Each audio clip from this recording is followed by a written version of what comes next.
And good Thursday morning, everyone. I'm Josh Peterson. Thanks so much for joining us. Downtown Civic Center. We're hoping that it will not only keep people locally in town, but also attract people from all over. Has broke apart a little bit on 35W, and it's starting to pick up. This building was left behind without any specific plans. Now the question is, what's going to happen to these facilities? The story. Josh? Terry, today friends and family of the 1st Battalion of the 180th. Following that is the First City Lights Christmas Parade banner. And good afternoon, everyone. I'm Josh Peterson. Thanks so much for joining. No one is saying whether the outcome of this hearing will change that decision. Jan? You're magic. This is WCCO4 News This Morning. And good Thursday morning, everyone. I'm Josh Peterson. Thanks so much for joining us. Well, there are a few traffic delays out there on this beautiful day. Let's check out our metro-wide map, and you can see our traffic pulse indicators show most of the roadways green, traveling above 40 miles per hour. And we can confirm that with a look at our traffic management cameras. Checking out 94 just west of Weaver Lake Road, and also Highway 100 at Duluth Street, traveling smoothly in both directions. Now, coming up in about 10 minutes, we'll take a look at some construction projects that may impact your commute later on today. Stay with us. This is WCCO4 News This Morning. And good morning, everyone. I'm Josh Peterson. Thanks so much for joining us. Travel speeds out there right now traveling at or just above the posted speeds.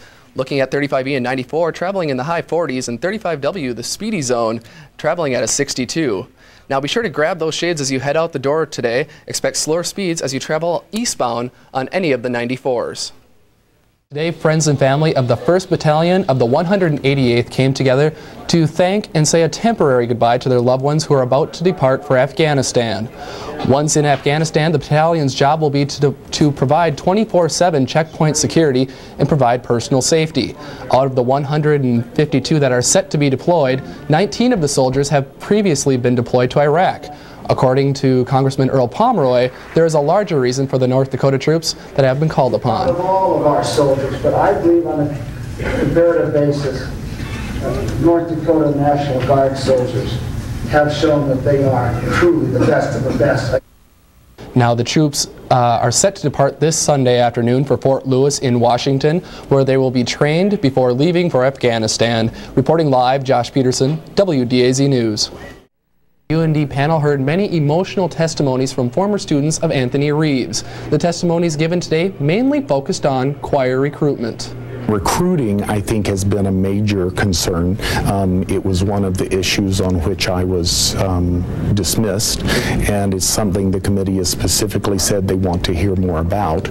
Witnesses for former UND choir director Anthony Reeves say he didn't take away from choir recruitment. In fact, it was just the opposite. My time and my experience in the choir with him was exponentially much more beneficial and helpful than any of the other choirs I'd been with. Students of Reeves not only spoke of their past choir experience, but also their current decisions on choir. I felt personally that if Dr. Reeves was not a part of the choir, I didn't want to be a part of it. That statement was also echoed by other students. We all have decided not to take it next semester. I don't plan to be in the concert choir at UND. Many students also expressed their concern about the current program and the impact that this process is having on the choir. It's not going to be a good choir. Why are people going to want to be in it? The overlap going into next semester will also probably be maybe only 50 to 60%. Now, when the school was calling witnesses, they told the panel that Reeves did in fact have a negative effect on the choirs and on its recruitment. Now, this hearing is set to continue again tomorrow, even though late last week Reeves received a letter stating that his contract will not be renewed. Reporting live, Josh Peterson, WDAZ News. A Grand Forks first grader. He has been partnered with Grand Forks police officer Travis Jacobson. Together, they are both out to shop till they drop. Ooh, can I get that car? 15 other kids like London were partnered with officers today to do their Christmas shopping. It's all part of the Shop with a Cop program. It gives Grand Forks police officers a chance to get out and work one-on-one with kids in the community. It's just a great opportunity for interaction with the kids, and like I say, and also lets the public see that the cops are out here doing something positive and we're not always out just giving tickets. This was also an opportunity for Officer Jacobson to help London with his tough decisions. The drums or the soccer ball? Drums, because my dad knows how to play drums. Officer Jacobson also made some deals with London. Tell you what, if you put the ball away, I'll get you the drums and the cell phone. Okay, deal. Deal? Yep. Deal? Yeah. All right. While Shop with a Cop is a nationwide event, it's only been in the Grand Forks area for 8 years. In those 8 years, there's one thing that never changes. Kids will always be kids. I forgot to write that down. You forgot to write what down? This. Which one? This. You like that? Yeah. What about that? Look at that Jeep. Ooh, now I'm looking. Ooh. In Grand Forks, Josh Peterson, WDAZ News.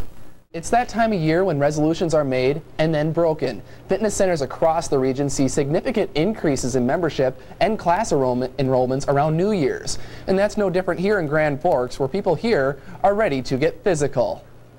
Let's get physical, physical. I wanna get physical. Let's get physical. People in Grand Forks are saying it's time to get physical. Gym managers say they're getting ready for their annual rise in gym memberships. For the Grand Forks YMCA, this is a common yearly event. The new year is a very, very busy time for us here at the Y. We always, new members coming in, everybody with their New Year's resolution, trying to healthier lifestyles. Fitness is a big part of that, so we do see a big increase. For those who think the key is to hit the gym hard right off the bat, fitness directors say it's best to start out slow. I think you start out a little bit slower instead of going 100%, all out, go, go, go. Work into it a little bit, build up into it. While area gyms do see an increase, after a while those numbers drop down from those who can't seem to stick to their resolutions. There are people with great intentions, start out very, very strong, but after a while they do drop out a little bit. For those who are dedicated, it's all about getting into a routine and then enjoying the benefits of their hard work. Once you get into a routine, once you get into the habit of coming and working out, it becomes a little addicting. You really enjoy it. The benefits of working out are numerous, not just physically, mentally, everything. It's great. Walls could talk. And what it would tell for future generations. But the walls of the old Bemidji High School could be silenced. The 81-year-old Bemidji High School sits on 15th Street in the center of town. This old building was that heart for 80 years, and it's hard to see that taken away, and yet there's a time when a decision has to be made. When the new Bemidji High School was completed, this building was left behind without any specific plans. Now the question is, what's going to happen to these facilities? One plan includes splitting up the school's 3 buildings, creating loft-style apartments, office space for nonprofit organizations, and possibly a community center. The auditorium could be used after a little touch-up work, but only if the community changes its viewpoints on preserving old buildings. Establishing a new attitude about A, the use of old buildings, B, about reinvesting in the inner city.